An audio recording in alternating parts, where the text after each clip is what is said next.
Gauerdi honetan abiatuko da maiatzaren 28ko udal eta foru hauteskundeen kanpaina. Maiatzaren 28an dira hauteskundeak eta beraz legearen arabera 16 egun lehenago hasi beharko luke kanpainak. Hain zuzen ostegun gauean Iruñan eta Gasteizen egingo dute gaur kanpainako hasiera ekitaldia alderdi nagusiek hiri berean eta ordu antzerakoetan hasiko da talde bakoitza ahalik eta hautesle gehien erakartzeko lehian. Kanpainak 15 egun iraungo du, maiatzaren 26an bukatuko da, gauerdian eta hautesleek azken eguna izango dute hausnartzeko.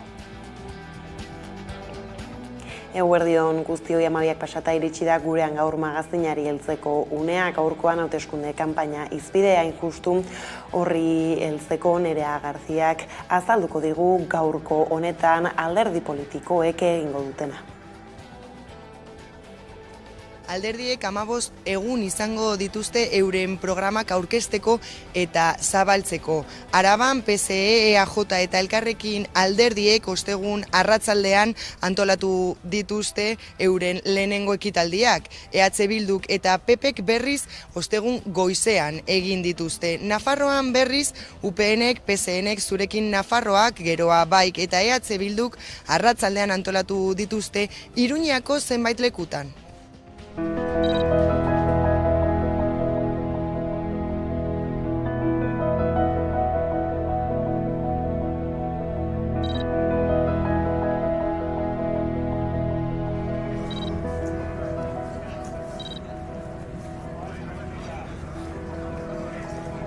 Pertsona askok bizi dugun krisia ahaztu gabe, gure helburua da Arabako erronkei heltzea, etorkizunean egungo ongizate maila mantendu eta handitu ahal izateko.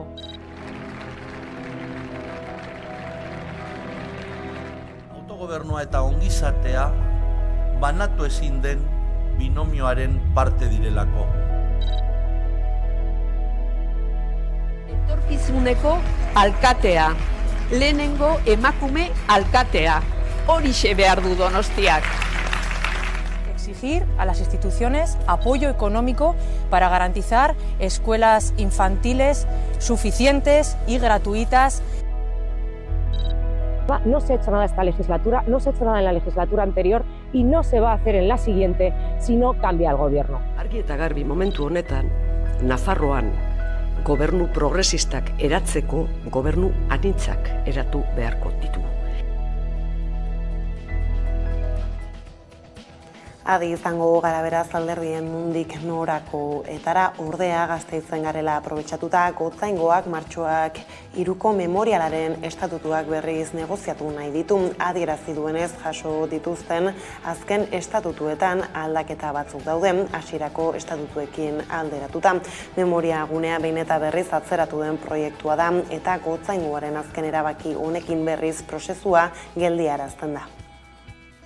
Gotzaingoak adierazi duenez puntu zehatz bat berriz negoziatu nahi du, fundatze estatutuei argi berdea eman baino lehen. Azken ezustekoak prozesua geldiarazi du. Izan ere, estatutuak onartzea ezinbestekoa da memoriagunea sortzeko.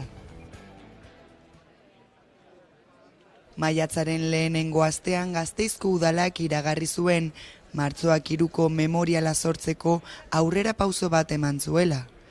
Memoriagunea jasoko duen parrokiaren lursaila erregularizatzeko tramitea onartu du. Hala ere, ekimena berriz geldiarazi da. Radio Vitoria irratiak argitaratutako datuen arabera, Gotzaingoak oraindik ez ditu fundatze estatutuak sinatu. Dioenez, jaso dituen azken estatutuek zenbait aldaketa jasotzen dituzte, batez ere puntu zehatz batean. Gotzaingoaren asmoa da berriz negoziatzea puntu hori erakundeekin eta elkarte memorialistekin. Iturri ofizialek adierazi dutenez, Eusko Jaurlaritzarekin harremanetan daude. Izan ere, fundatze estatutuak onartu behar dituzte Lakuak, Gasteizko udalak, Martxoak 3 elkarteak, Memoriagarak eta Gotzaingoak. Azpimarratu dute puntu horren aldaketa argitu nahi dutela estatutuei argi berdea eman baino lehen.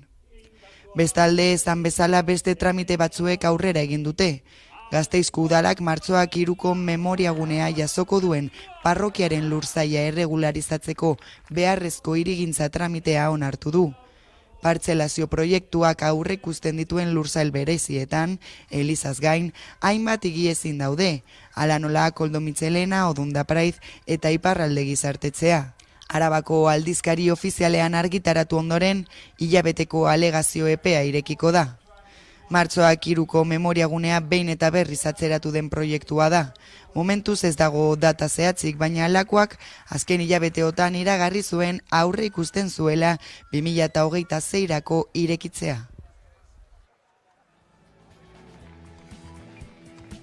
Bestaletik, Gasteizko udalak plataforma bat eratu du Frantziako Turreko 3 etapetan voluntario izateko izena emateko. Nerea Garziak emango dizkigu xehetasunak. Voluntarioek asegurua izango dute eta Turreko kit berezia jasoko dute. Baldintza bakar bat bete beharko dute. Adinez nagusia izatea. Izena emateko epea zabalik izango da ekainaren 1 arte.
Eskerrik asko Nerea Gaiok gure ganatzarren eta Gasteiztik iritsitako azkenak aipatuta hemen utziko dugu eta beste alde batera begira jarriko gara berriz ere politika arlora. Orain arteko oztopoak gainditzeko lege aldaketa bat proposatu dute Espainiako Kongresuan EAJak, Euskal Herria Bilduk eta Unidas Podemosek Mertzaizburuak esan duenez, Usansoloko herritarrek egin duten eskaera aintzat hartzeko baino ez dute eskatzen. Bizkaiko Foru arauak errespetatzea galdegin dute eta Espainiako gobernuaren esku utzi dute erabakia. Galdeketa egin zuten Usansolo 91%ek egin zuten Usansolo galdakaotik bereiztaren alde. Bizkaiko Batzar Nagusiek iazko azaroan onartu zuten Usansolo Bizkaiko 113. udalerria izateko eskaera. Halere, hilabete geroago estatuaren abokatutzak helegitea jarri zion ebazpen horri, Usansolok ez duelako gainditzen 5.000 biztanleren langa.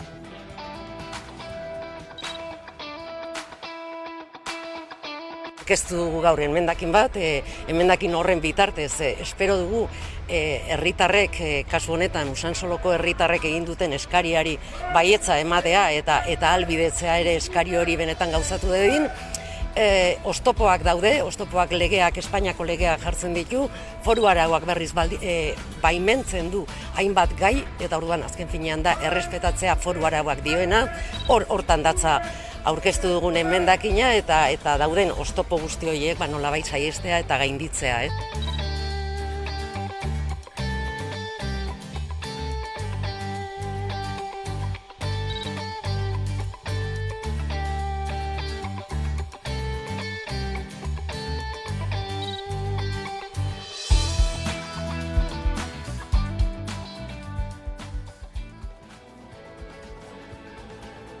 oldarraldi judiziala euskararen normalizazioaren aurka, alaxe deskribatu du Euskalgintzaren Kontseiluak aspaldion Espainiako Justiziak epaitegietan euskara eskakizunen aurka ateratako ebazpen sorta. Herritarren hizkuntza eskubideak arriskuan daudela iritzita, manifestaziora deitu dute epai horien kontra egiteko azaroaren 4 Bilbon. Atzo eman zuten deialdiaren berri Bilboko kafe antzokian egindako agerraldi jendetsu batean adierazi zutenez, milaka herritarren bizigarritasuna dago auzitan kasunetan, eta arekin batera berdintasuna, justizia eta kohesio soziala zehaztu zutenez, funtsean bizikidetza.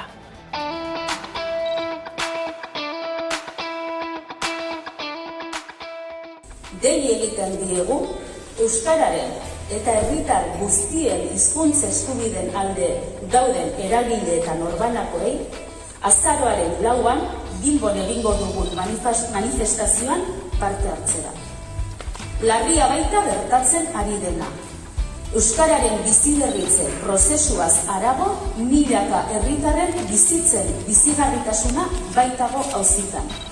Eta arekin batera, berdintasuna, justizia eta kohesio soziala. Funtsean, bizikidetza.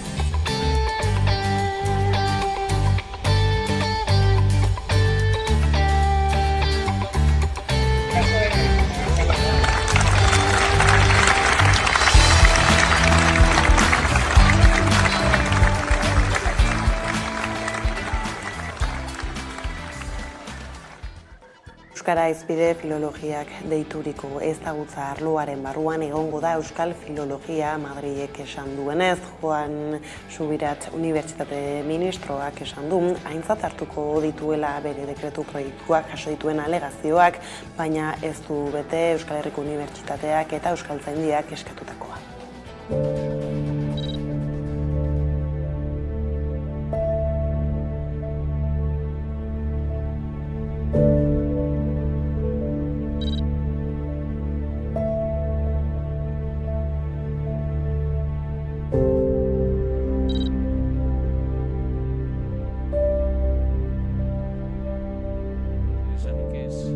Digitalizazioa dugu bere esanahi zabalenean helbururik behinena, nazioartekotasuna ere alboratu gabe. Horiek ahalbidetuko.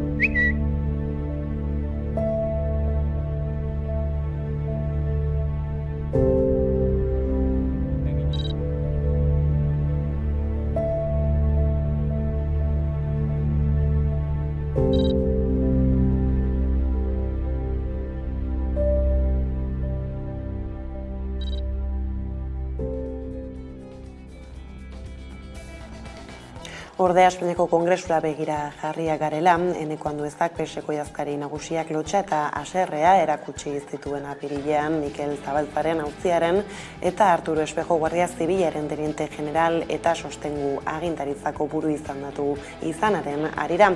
Bada atzo EAJak Espainiako gobernuko presidenteari Pedro Sánchezi galdetu zion ea sentimendu berak dituen horren inguruan. Sánchezek esan zuen ulertzen duela Zabaltza familiaren mina, baina Espejori buruz ez zuen bere alderdikidearen iritzi bera adierazi.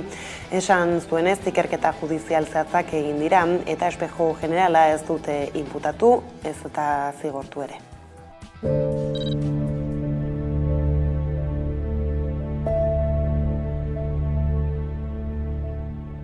Lo primero, no existe una resolución judicial concreta en el que se haya imputado formalmente al general Espejo y se le haya condenado.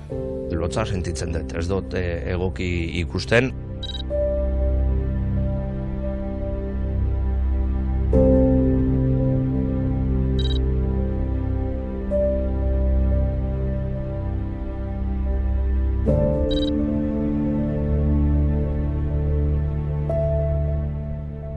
Me parece impresionante que se dé esta respuesta, inaceptable, sobre todo cuando se está presumiendo de ley de memoria democrática. Ni los suyos en Euskadi les entienden.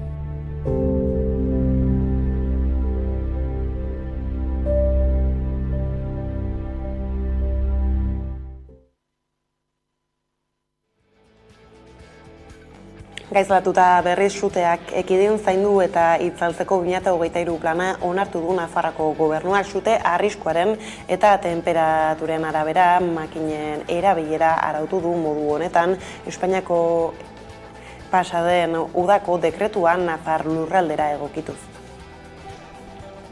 Temperatura altuak, idortea eta suteak kezka dira agudo helduko zaigun udarixo eta Nafarroko gobernuak baso suteak ekiditeko, zaintzeko eta itzaltzeko 2023 urteko plana onartu du.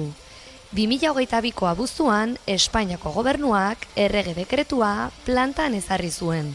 Bertan, suteak eragin zitzaketen makinak lurrean erabiltzea debekatu zuen.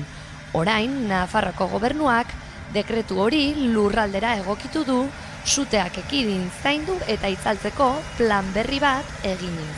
Nafarroan txinpartak edo deflagazioak sort ditzaketen makinak erabiltzeko baimenak onartu ditugu jarduera mota bakoitzaren arabera eta dakizuenez erabilpen hauek errege dekretuak debekatu zituen. Lan garrantzitsua eginda, enpresei eta herritarrei segurtasun juridikoa emateko, izan ere horrelako makineria erabiltzen duten jarduera guztiak debekatuta daude une honetan. Espainiako dekretuak lehorte garaian uzta jasotzea galarazten zuen. Lehorte garaia luzatzen zenean ordea, ez zegoen ez da uzta biltzerik. Oraingo Nafar gobernuaren planarekin ordea salbuespenak izanen dira. Ezingo da uzta bildu alerta gorria denean, hau da 42 gradutik goiti, baina alerta laranja eta horia denean, prebentzio neurriekin posible izanen da biltze lanak egitea. Herrilan eta azpiegituren zuzendaritza nagusiak ikuskatuko ditu lanak eta lehorte bereziko aldietara edo alerta meteorologikoko baldintzetara egokituko dira. Ematen du uda arrunt beroa heldu dela, baina emeki kontzientzia eta neurriak hartu ditugula muturreko egorei aintzin egiteko. Gainera iragan urteko lehorte historikoak ezagatuta ditu Euskal Herritarrak, batez ere nekazariak, euri eskasiak dirau eta azken asteotan bero handia egin du testuinguru horretan badira neurriak hartzen hasi direnak adi. Euri gutxi eta berolde handiak, 2022ko uda garaia alakosa izan zen Euskal Herri osoan. Horrek erabat aldatu zuen bertoko paisaia eta egoera. Ildo horretan aurtengo udari ere beldurtuta begiratzen diote. Euskal Herrian barrena iparraldetik gero eta hegoalderago egin lurrak are lehorrago daude. Azken asteetan bero egin badu ere temperaturek zertxoait behera egin dute, baina ez da nahikoa izan. Izan ere ez da euritantarik iritsi Nafarroa erdi eta egora. Herribera aldean dagoeneko zerealen uzta galdutzat eman dute. Lehortea oso gogor jotzen ari da. Azken 6 hilabeteetan batez bestekoa baino 140 euri gutxiago egin du. Peio Horia emeteko kideak azaldu digu. Herriberan edo erdialdeko hainbat tokitan egoera oso txarra da, delikatua, kezkagarria. Batez ere, ez dugulako prezipitazioa handirik espero datozen astetan.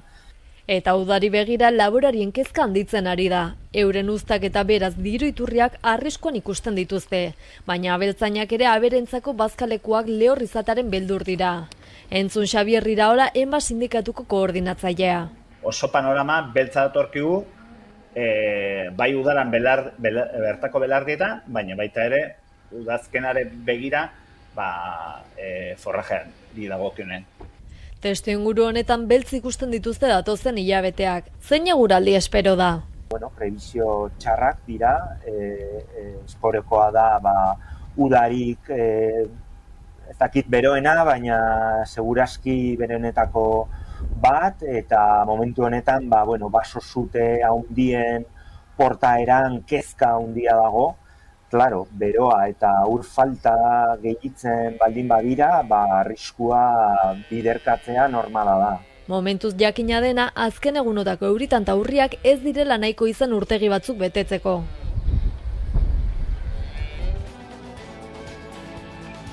Bizkaiko ikastolen aurtengo jaiari buruzko azken xehetasunak eman zituzten atzo antolatzaileek. Ondarroan egingo da ibilaldia maiatzaren 21 eta Zubizar ikastolak antolatu du xe lelopea.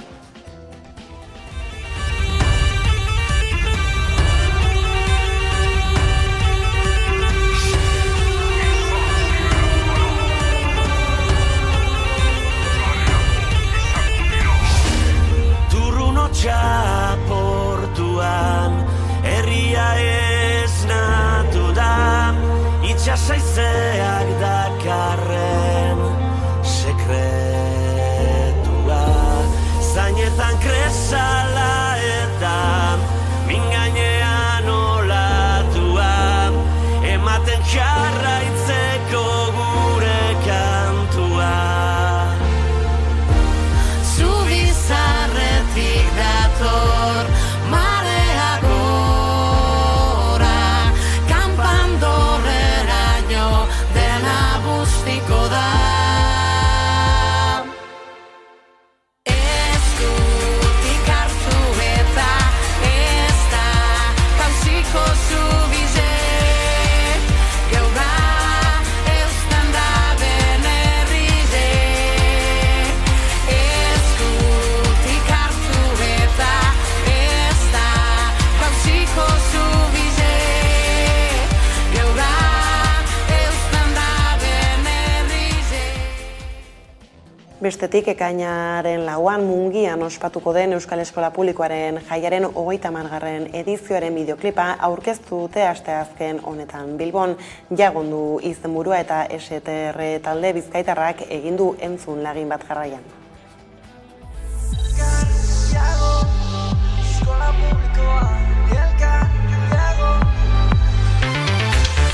Kantu zarretan aipatu ez, baina beti danik hemen gaude.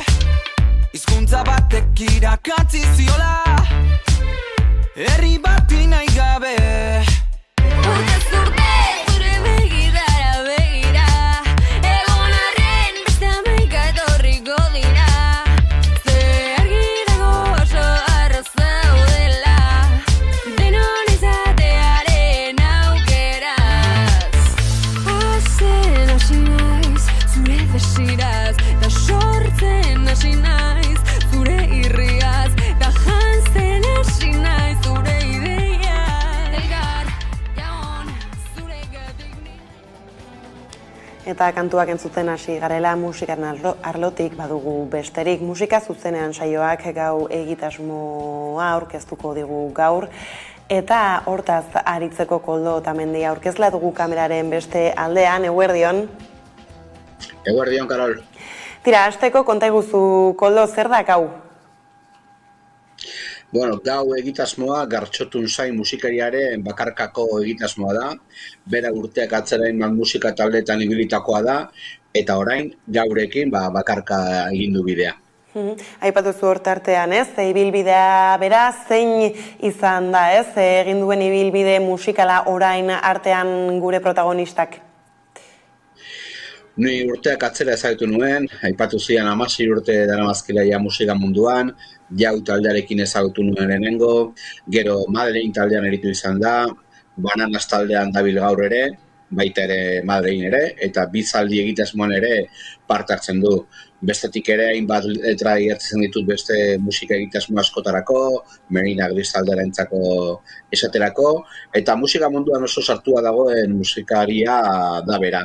Egitasmo ezberdinetan parte hartzen du, eta beti ere oso gustonarekin. Eta islatzen da ibilbide hori gau egitasmoan zer dakar estilo aldetik? Bueno, orain artean Gartxote jorratu duen musika hildoa esan daiteke nagusiki hardcore punk eta post-hardcorean oinarritu izan dela, ez? Bai Bananasekin, bai Madelinekin eta beste hainbat egitasmoekin zentzu horretan kokatu izan du bere musikabidea. Bizaldirekin giro akustiko goetara egin zuen jauzi beste hainbat lagunekin, eta orain bere bakarkako bidean esan daiteke giro elektronikoak direla nagusi. Bera bakarka aritzen da egitasmo honetan, berak sortzen ditu kantuen baseak, letrak eta kantatu ere. Gainera Gartxotek disko fisikorik gabe 2 lan zintzilikatu ditu sarean, zeintzuk dira zehazki eta nolakoak? Bai, azken garaian oso ohikoa da, musikariek formatu fisikoak ez kaleratzea, Badago alde batetik biniloaren rebibala eta disko batzuk, vinilo formatuan argitaratzen ari dira, baino bestetik ere gaur egun dauden plataforma guztiekin kantu soltoak zintzilikatzen dira sarean, bai Spotifyen, YouTubeen eta hainbat plataformetan. Gartxotek auto hori egin du, diskoa ez dago fisikoan, ez CD-an, ez kasetean, ez viniloan, eta berak atera duena da 2 liburu, eta 2 liburu horien bidez, kantuak entzuteko bideak ematen ditu, Kantuak plataforma digital guztietan daude esan bezala, eta liburuetan bere burutazioak aipatzen ditu. Zentzu hortan, ezagutu dezakegu Gartxoten beste alde bat liburu horien bidez. Pasaren urtean Nora ez eroso diskoa liburu atera zuen, eta aurtengo martxoan, orain gure saioan aurkeztuko dugun, Harin nira lana. Bertan guztira 15 kantu dira, nahiko hildo beretxo dira bai lehenengoak eta bai azken honetakoak, eta unibertso pertsonal interesgarri baten atea dira. Eta badugu aurki Gartxot zuzenean entzuteko aukerarik?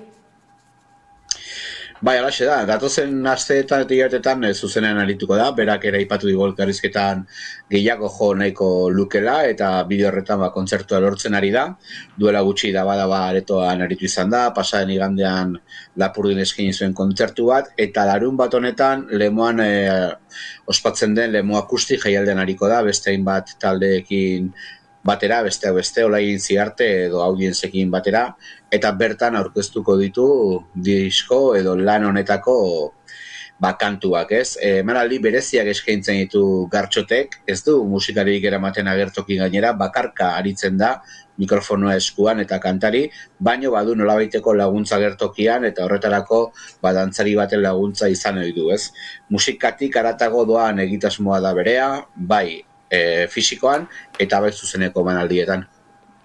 Ondo da, Koldo, informazionekin hemen utzi behar dugu konexioa adi izango gara pantaietara gauez, 10:00 musika zuzenan saia ikusteko, eskerrik asko eta aurrengora arte. Hoxe da, mila esker. Eta aurrera heldu gara gurean gaur magazinaren lehen atalaren bukaerara elkarrizketa nagusiari bide emateko laster gara bueltan.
Bada 12:30 iritsi direla, heldu zaigu eguneko elkarrizketa nagusiari heltzeko unea, eta horretarako hemen dugu gurekin, Malen Dominguez Zabala. Telesforo Monzon Euskal Herrigintza Laborategiko proiektuen koordinatzailea, ondo etorri gurera. Eskerrik asko. Eta tira ez, Telesforo Monzon Laborategiak nahiz eta ibilbide oso luzea ez izan, hainbat eta hainbat ekimen bai dituela esku artean, egindako lanketak ere tartean, eta hor bada bat agian sona berezia baduena naziometroa dena, orain gutxi aurkeztu dituzue azkenaren emaitzak, hor burujabetza nahiengatik galdetu egiten da, eta baita ere ez, urte bakoitzean bestelako gai bat aukeratzen duzu, orain honetan osasungintza izan dena, ez? Hala ere, hasteko burujabetzaren nahien bueltan, ez? Zer da aurreko urtearekin, aurreko aldiekin alderatuta nabarmentzen zaiguna? Bueno, lehenengo mila esker gonbidapenagatik. Lehenengo, igual, nabarmenduko nuken ideia da, aurrekoekin alderatuta, baina mantentzen den joera moduan, badagoela Euskal Herrian populazioaren zati handi bat, bere etorkizun politikoaren gainean erabaki nahi duena. Orduan, badago joera bat gorakorra edo berakorra dena, neurketa bakoitzean aldatzen da, baina hori nahi hori badago populazioaren artean. Gerosago setuko dugu hori, izan ere, bai gura dizugu galdetu ez, zautzen ez duenarentzako ere ez, zertan datzan naziometroak berak ez, zer helbururi erantzuten dio? Bueno, ikusten dugu egunerokoan politikaren munduan edo jendartean orokorrean, bai dagoela burujabetza, independentzia eta termino horien inguruko saltxa badago egunerokoan gure artean orduan, naziometroa sortu zen nolabait, independentzia, autogobernua, burujabetza, pixka termino horien inguruan jendeari galdetu, eta ikusteko denboran zehar nolako bilakaera daukan nahi horrek edo herri nortasun horren bilakaerak, eta orduan esan bezala orain arte hau 5. neurketa izan da, orain arte urtean 2 egiten ziren, baina erabaki genuen bilakaera bat benetan aztertzeko denboran nolako bilakaera duen, ikusi behar dela urtean urteko joerak zein diren. Orduan azkeneko 2 urtean behin egin ditugu, iazkoa udaberrian egin genuen, hezkuntzaren gaia hartuta, ohiko seriaz gain, eta aurtengoa osasun sistemaren ingurukoa izan da. Orduan, naziometroa finean da Olaso Dorrea Fundazioa eta EHUren arteko lankidetza hitzarmen baten fruitua edo. Eta hor, batzorde akademiko badago galde sorta prestatzen duena, diseinuan laguntzen duena, eta gero hori egikaritzen duena aztiker izaten da, bai internet bidez inkesta horiek burutzen, eta baita telefonoz. Orduan aurten guztira 1.600 inkesta, 1.600 pertsona inkestatu ditugu, 1.200 inguru internet bidez, eta 200 bat telefonoz. Bai, ez da, azaldu diazu orain apur batez orokorra nola egiten den, ala ere badu berezitasunik justu naziometroak bestelako inkestatzuekin alderatuta, ez zerk egiten du berezi? Hori da. Esan dezakegu Euskal Herrian burujabetzan nahia edo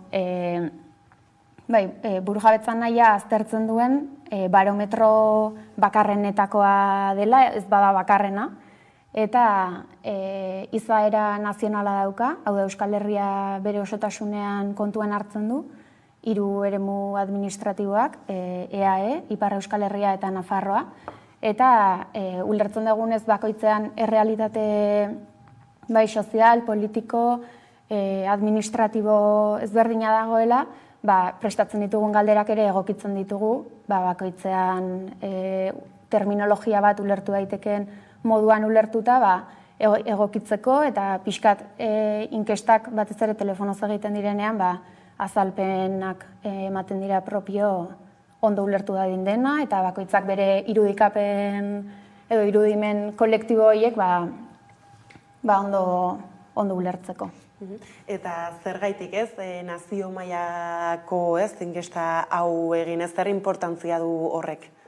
Bueno, ikusten dugu beste barometrorik ez dagoenez, ez da bakarrik utxune bat betetzen duela, baina bai beharra daukagu ikusteko gure herriaren inguruan edo gure jendeak bertan bizi garenok nolako pertzepzioa daukagun gure erabakitzeko eskubideaz. Bai, nik uste behar batetik sortzen dela, eta batez ere kalean dagoen behar bati erantzuten diola. Orduan, politika egiteko edo ikerketak egiteko edo besterik gabe gure jendartea ulertu nahi badugu ikusi behar dugu nolako bilakaera daukaten gure herritarren nahiek, borondateek eta benetan aldaketa bat egin nahi badugu munduan, ulertu behar dugu nolakoa den mundua. Orduan, naziometroak nik uste horri erantzuten diola. Eta horren eskutik ere badator beraz ez justu gobernantza ereduagatik eta Euskal Estatuarengatik galdetzea. Hori da. Bai, nik uste guztiz lotuta daudela. Naziometroaren neurketa bakoitzean serieko galderak deitzen diogunak egiten ditugu. Horiek dira justo gobernantza, autogobernua, erabakitzeko eskubidea, pixkat gai horiek ikutzen dituzten galderak. Eta bai, nik uste ezinbesteko funtzioa betetzen duela. Baitxago ez, hasieran buru jabetza nahien bueltako ez lehenbiziko titularra bota diguzu, hala ere ez, horixe gobernantza ereduarekin eta Euskal Estatuaren bueltan zer bestelako ez dakit ez, ideiak nabarmendu dira? Hola, titularrak botatzen joango naiz, egun hauetan sare sozialetan zabaldu ditugu, baina pixkat titularrez gain sakontze aldera. Aurreko neurketarekin alderatuta, laugarrenarekin, iazkoarekin, ikusi dugu iaz gailentzen zen estatu eredua, edo jendeari galdetzen diogu nolako estatu eredua nahi dezu, ez? Gaur egungo testuinguruan oinarrituta da, orain arte gailentzen zena, erabakitzeko eskubidea, autonomia erkidegoi erabakitzeko eskubidea eman behar dien eredu hori izan da. Eta azkeneko neurketa honetan aldatu da hori, eta lehenengo postu horretara pasada edo jendeak gehien aukeratu duena izan da eskumen edo kompetentzia gehiago nahi dituen estatu eredua edo autonomia erkidegoka banatuta, bada ere, ezakit, autonomistagoa den oraingo inkestaren emaitza, edo, bai ikusi da joera aldaketa hori. Gero bigarren titular moduko bat, nabarmentzeko ideia bat, gero sakonduko dugu horretan baino, aipatzen da, erreferenduma adostasun bidez edo adostasunik gabe egingo balitz, hau da, Parisek eta Madrilek baimenduko balute erreferendum hori egitea, jendeak gogo handiagoa edo gehiago ikusten du adostua balitz gertatzeko aukera handiagoa eduki beharko lukela edo gertatu beharko lukela. Aldiz, adostua ez balitz edo debekatuko balute, hor jendeak ikusten dio erreferendumari ez dakiten mesfidantza handiagoa edo agian zilegitasunarekin lotuta izan daiteke. Gero, komunikabideetan asko entzun da, independentziaren kontra dago jendea alde baino gehiago, eta pixkat sensazionalismotik joda titularroiek botatzean, eta egia da independentziaren nahi hori neurketa batzuetan beherantz joan dela, baina ezin dugu hartu datu soil eta bakan bezala, eta jo drastikoa da, eta ikusi behar dira beste neurgailu batzuk ere, eta hoxe. Horra ipatu dituzunen artean, esaterako erabakitzeko eskubideari dagokionez, ez? Horre jendaren nahi hori apaldu egiten dela ez aipatu duzu, ez? Estatuek bultzatzen ez baldin badute, ez? Zeri lotzen zaio hori, ez? Izan daiteke agian Kataluniako esperientziak eta antzekoek herritarrak ez dakidan beldurtu hitza, edo? Nik uste oso goiz dela edo zer esateko, Ez naiz ausartuko ezer esatera, baina datu hauek sakonki aztertu behar ditugu, eta lehen ez dut aipatu, baina orain udaberrian egin dugun neurketa honen irakurketa sakonago bat, edo kualitatiboki hobeto aztertzeko saio bat, udazkenean egiteko asmoa daukagu, iaz ere egin genuen formula berdinean, eta esperientzia ona izan da, datu horiek hobeto irakurtzea aldera, eta kanpoko batzorde akademikoan ez dagoen jendearekin kontrastatu, ikuspegi anitzagoak bilatu, eta horregatik esaten dizut, ez dut ezer esango, ze udazkenean ikusiko dugu, nolako irakurketa sakona eta hobea egiten dugun lortutako datu hauen gainean. Eta gero horretaz aparte behintzate bai erakutsi du 5. naziometro honek, ez dela gauz bera independentziaz galdetzea edo eta Euskal Estatu baten inguruan galdetzea, ez? Nola ezberdintzen dituzue, ez? Inkesta bera garatzerako orduan eta hemen zera gertu zaigu. Nik usteet jendeari independentziaz hitz egitean izan daitekela zirt edo zart edo oso polarizatua egon daiteken terminoa dela iruditzen zait, hori drastikoki hartzen den erabaki bat, erdibideko faserik ez duena, edo ez irudikapen hori eduki dezake jendeak, eta horri izan daiteke jendeak horrekin lotzea independentziaren terminoa, edo horrela tratatu delako, edo disitxuratzen jundelako, ez konotazio jakin bat hartu duelako terminoak.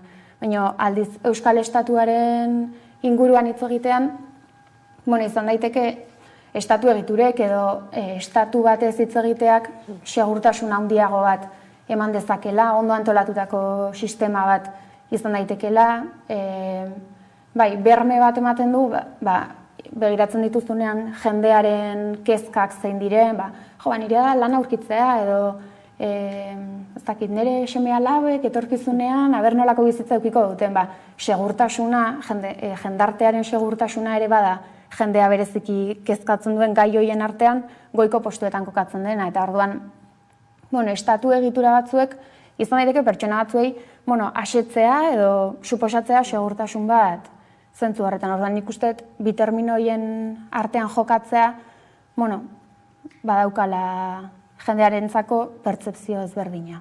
Ez, kontzeptu bakoitzak zerekin lotzen dugun azken finean. Eta gero, galdetzen ikuan, gai honi dagoki honez, 5 aldi hauetan galderak berdinak ote ziren, horragian ez joerak zeintzuk diren ikustaldera? Bai, naziometro guztietan seria dena galdetzen da, galdera sorta bat burujabetza, independentzia, erabakitzeko eskubidea.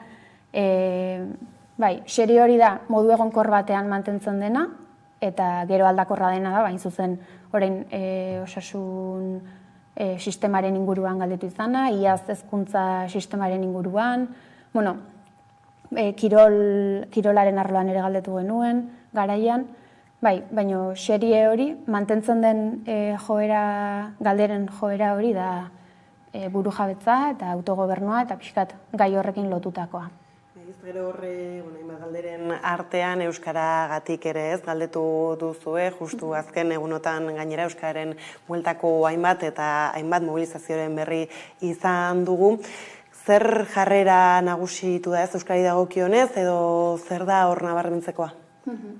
Hor, onerako harrigarria da, edo emaitza positibotzat jotzen dugu, galdetu dugu hain zuzen, ea Euskaraz osasun sisteman, Euskaraz hartatzea, eskubide bat izan beharko litzatekeen, ala ez. Orduan hor, erantzundako jendearen erdiak baino gehiagok, esan du baietz eskubide bat izan beharko lukela. Aldatuz junda proportzio hori, EAen, Nafarroan edo Iparraldean, EAen jaso du adostasun maila altuena, eskubide izan behar horrek. Eta, nik uste lotu daitekela, sentsibilizazio kanpaina asko egiten ari dira, Euskararen kontrako epai asko jasotzen ari gara lanpostuen perfilen kontura, edo dena delako lanpostuen kontura, orduan nik uste dut puripurian dagoen gaia izan da eta sentsibilizazio eta epai guzti horiek sortzen duten ez dakit nola esan, bidegurutze horretan agian jende aktibatzeko eta benetan gure hizkuntza eskubideak defendatzeko posizio hori adierazi dute herritar askok bai. Aipatu duzunez, justu ara Bizkaia eta Gipuzkoan agian ez, jarrera baikorragoa edo ez administrazioan edo osasungintzan ez euskaraz jasotzera begira, erantzunetan ziurrenik ez justu Euskal Herrian zonalde bakoitzean ez euskararekin dauden neurriak edota politikek asko eragingo zuten. Eta horretaz aparte osasungintza ez aipatzen gabiltzala, zer nolako bestelako joerak edo nabarmendu dira, ez justu osasungintza ere badaukagu ez azken urteetan atakalarrian edo behintzatez herritarrak badira horren kesu, ikusten da hori inkestan? Nik usteet baiet, nik usteet mota guztietako galderak egin ditugu osasun sistemaren inguruan, mota ezberdinetako galderak planteatu ditugu eremu administratibo bakoitzean, baina, esan daiteke, hola berriro, titularrekin jota, inkestatutako jendearen gehiengoa, osasun sistema publiko baten alde dagola. Eta naiz eta azken aldian, ikusi daiteke COVID-19 ondoren, agian agerikoagoa izan da, ez dakit, jendearen mobilizazioak kontu batekin edo bestearekin eta osasun publikoaren defentsa egiten horrek erakusten du gehiago inbertitu behar dela edo beste titular horietako bada hain zuzen baliabide gehiago eskaini beharko litzaizkiokeela osasun sistema publikoari.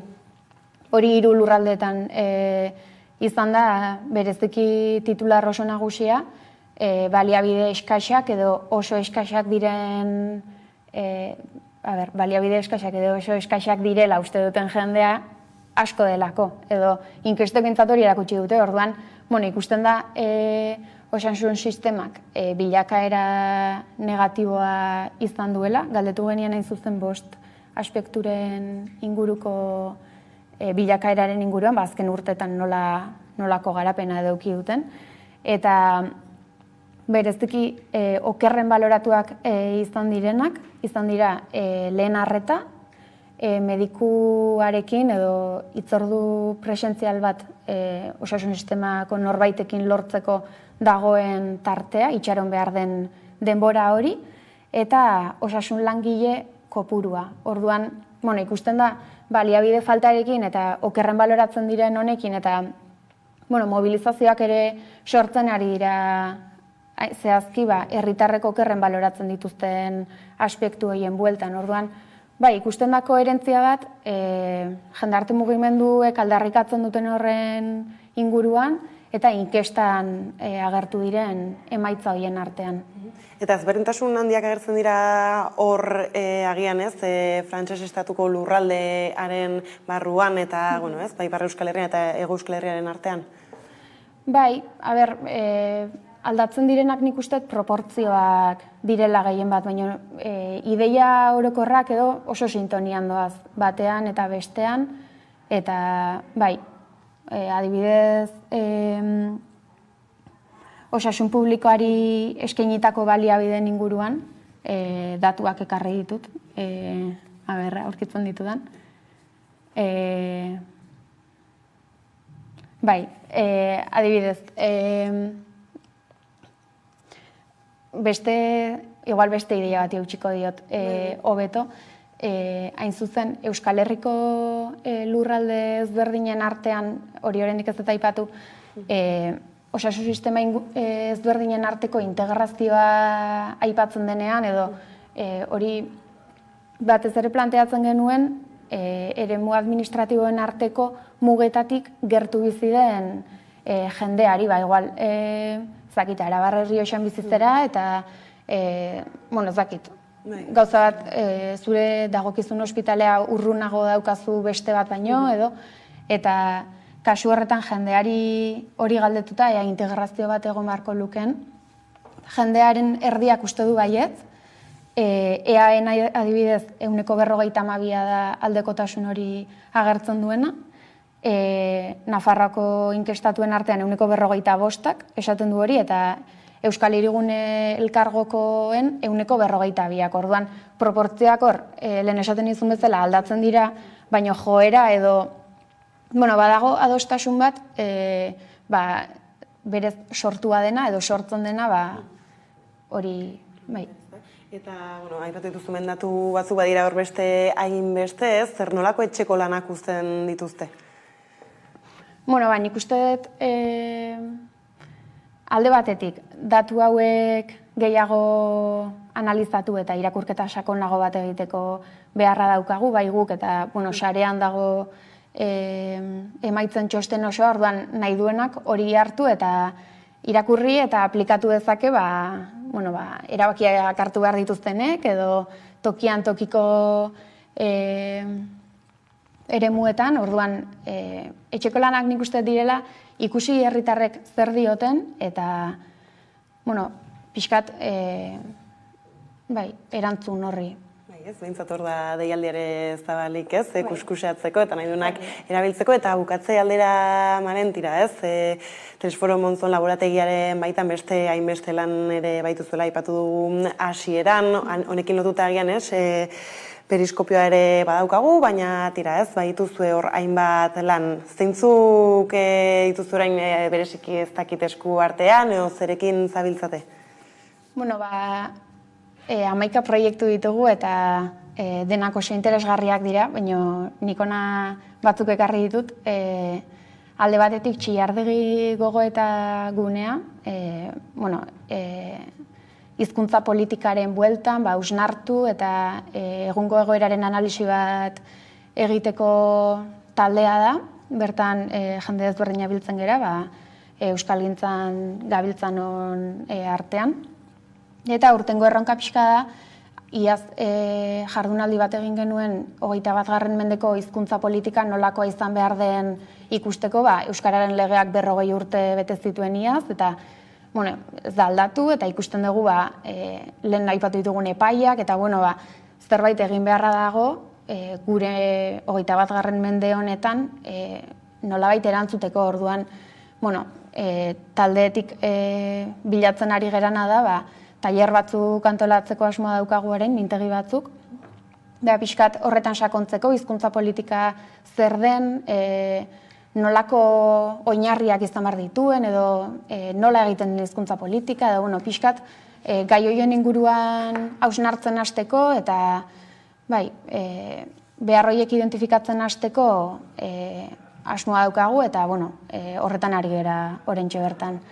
Gero bestalde batetik, urtarrilean bukatu zen Gipuzkoako herritarren batzarra, klima aldaketa eta herritarren partaidetza eta pixkat nolabait uztartzen dituen proiektua izan da. Eta oso esperientzia baikorra da, Gipuzkoa mailakoa izan da. Eta Euskal Herrian horrelako gehiago martxan jartzeko bidean ere bagaude. Beraz, dira, ez, gure izarda dituen erronkei erantzuteko, ez, adibide batzu badira hauek, esan duzun bezala, ez, beste hainbat ere baituzu esku artean, eta laburbiltzeko eta bukatzeko, ez, zer da, ez, laborategiak eta guztiek ipar horratz dutena? Nik usteet,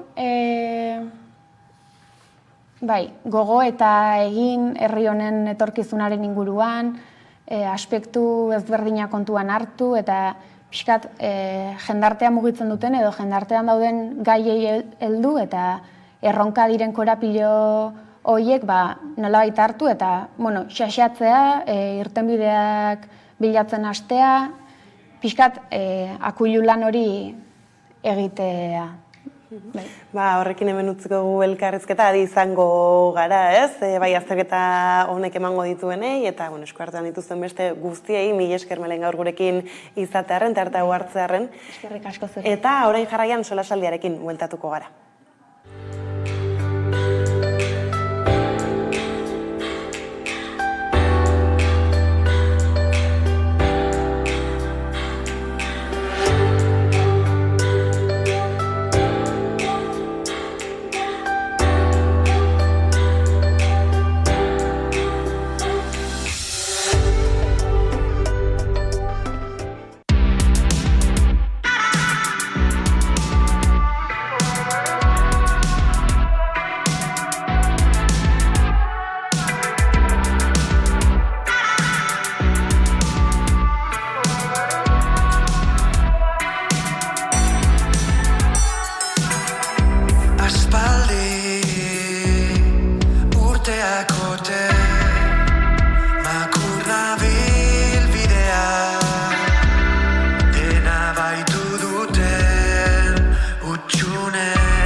Ordu bata heldu dela, iritsi zaigu eguneko solasaldiari heltzeko unea, eta hortarako hemen ditu nirekin hitz egiteko prest Zurine Rodriguez eta Ibon Meñika, ondo etorri.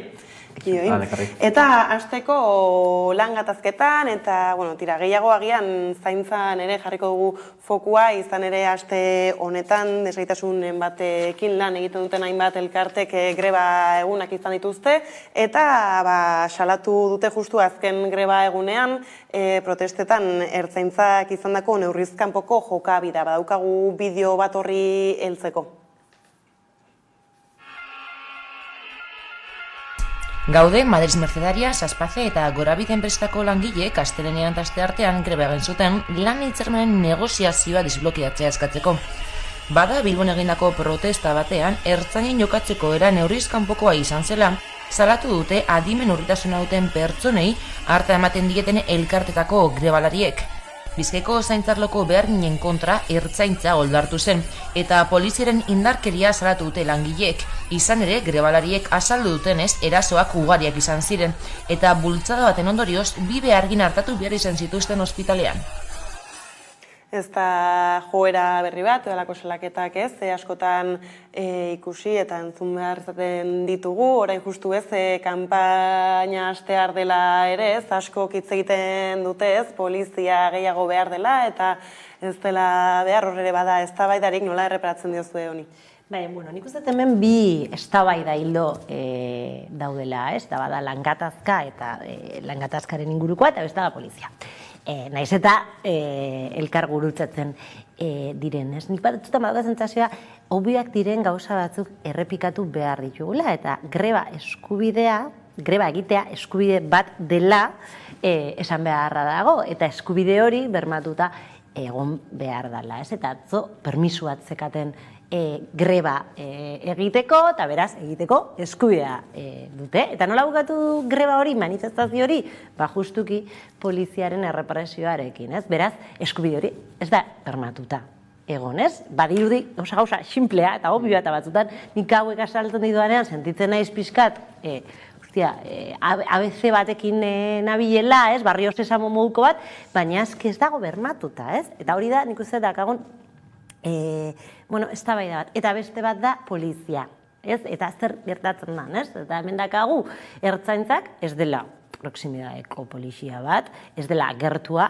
eta ez duela herria zaintzeko, bere izena ezaten duen bezala, jaio, ez? Eta oso urrun dagoela, ez? Eta hemen ez da oso butulo bat dago, eta da justuki ze segurtasun, eta ez dut esaten polizia eredua baizketa, ze segurtasun eredua nahi dugun Euskal Herrirako, ez?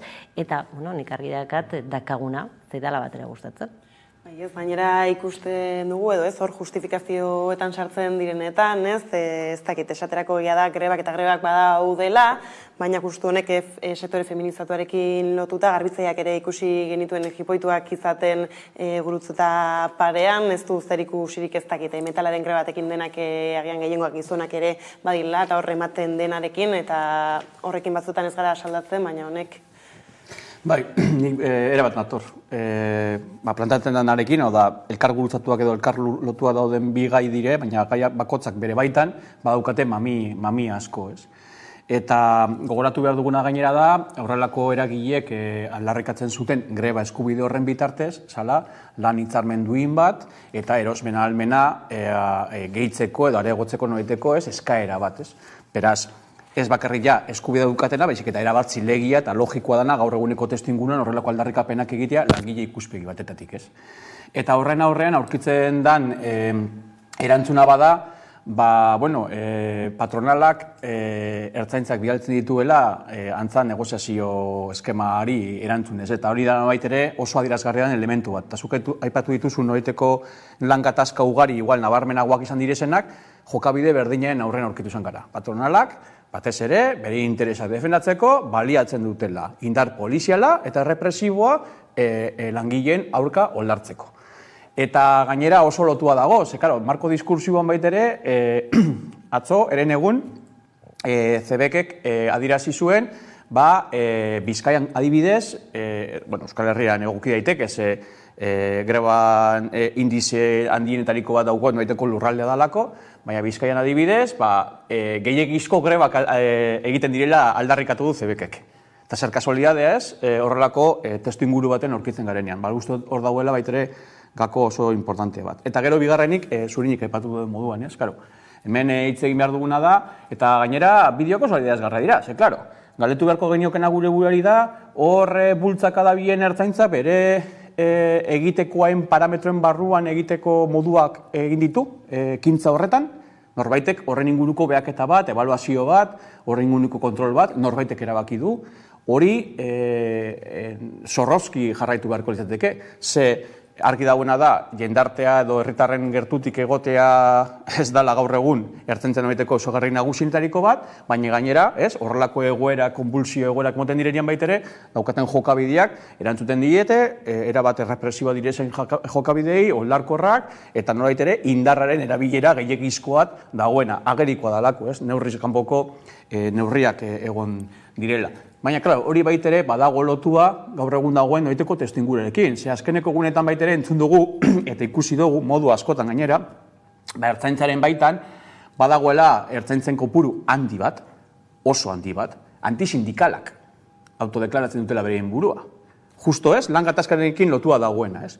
Eta gainera, norbait ere, turraren noiteko aferaren testuinguruan baitere, berein zelaketa propioak egiten ari dituztenak, ez? Eta nolabait ere, ertzaintzak bere baitan dauden noiteko posizioak baitere, nahiko esanguratsuak direlako, segaltu beharko genioke, ez? Zelako segurtasun eredua beharko genuke gure herriaren zaintza erdigunean jartzeko baitere ikuspeetatik, eta horren arabera, gaur egun daukagun polizia ereduak zelan ze urrun dagoen errealitate horretatik, ez? Eta horren aurrean daukagun eztabaida. Eta hor, badaude erantzule politikoak, ze segurtasun kontsilari bat daukagu eta horrekiko baitere erantzunak konborko dituzke. Baina hor, ertzainek ez mehatxoak egin zituzten atxiloketekin, justu kasu honetan, bi pertsona osasun zentroetara eraman behar izan zituzten, eta egia da ez horrekin lotuta justu orain ez hainbeste hemen izan zela Josu Erkoreka bera, eta esaten zuen tira, ez? Gero salaketak normalak direla egotea polizien aurka, baina gero ez duten ez, jarrai kortasun handirik, edo, azkenean ertzainak ez diren ez izaten kaltetuak hemen, tira, ez? Ohiko portzentai bat dela, eta... Bai, ez, formalki operatibo hitza erabiltzen dute, ez? Alegia, normalean horrelako kontu bat egoten denean, operatibo bat diseinatzen da, kontu horren arira segurtasuna bermatzeko. Operatibo hitza ez da txarra, gauza da, nola, edo zedukekin planteatzen desun operatiboa. Eta tamalez, nik uste dut operatibo horren ezaugarri bat dela errepresioa. Eta hau da benetako arazoa. Arazoa ez da operatibo bat egotea, ez da protokolo bat egoteko, ez da erantzun baten beharra egotea, zen gerta daitekezke gauzak, eta hortaz. Niretzako da normalizatuta dagoela errepresioa dela bidea ordena mantentzeko. Eta hau da arazoa, ez, eta hemen ikusi dugu, baina niri burura etortzen zitzizkidan Tubacexeko langileen irudi tamalgarri horiek, ez? Eta aurten izan da, beraz, ez dute ikertzen, beraz, horrela definitu izan dutelako, ez? Hori batetik. Baina bestetik, fíjate, niri grazia egin diala, ez? Segurtasunaren gaia, hauteskunde kanpainan sartu da buru belarri, eta ez justuki polizien inguruko eztabaida, baizik eta gure herriak, eta batez ere Bilbo, segurtasun faltaren mamu horren baitan, ez, dagoela, eta urto entzun dugu behin baino gehiagotan, ez, insegurua dan Bilbo, eta nire ikusten dudanean, betzatet, insegurua da, ez dago bermatuta eskubide batzuk, ez, eta orduan, zergatik esaten nuen lehenengo ez zela poliziaren inguruko eztabaida, baizik eta segurtasunaren inguruko eztabaida, justu honen inguruan, ez? Zer da segurtasuna? Segurtasuna da eskubideak bermatuta izatea, segurtasuna da greba eskubidea bermatu izatea, baina da etxe bizitza eskubidea bermatuta izatea, da indarkeria matxista espairatzea, da pobrezia ez jasotzea, ez da justuki aburtu planteatzen duena edo Erkorekaren operatibo hau diseinatzen duena, ez? Beraz, guazen segurtasunaren inguruan hitz egira kanpainan, baina marko edo kontekstu edo testu inguru guztia kontuan edukita.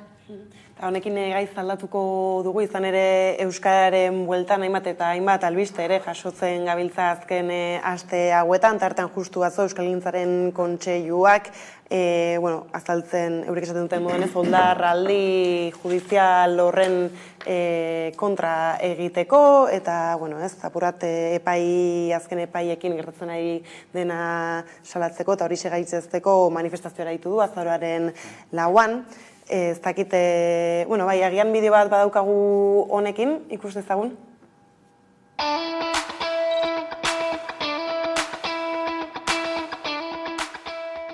Dei egiten diegu, Euskararen eta herritar guztien hizkuntz eskubideen alde dauden eragile eta norbanakoei, azaroaren 4an Bilbon egingo dugun manifestazioan parte hartzera.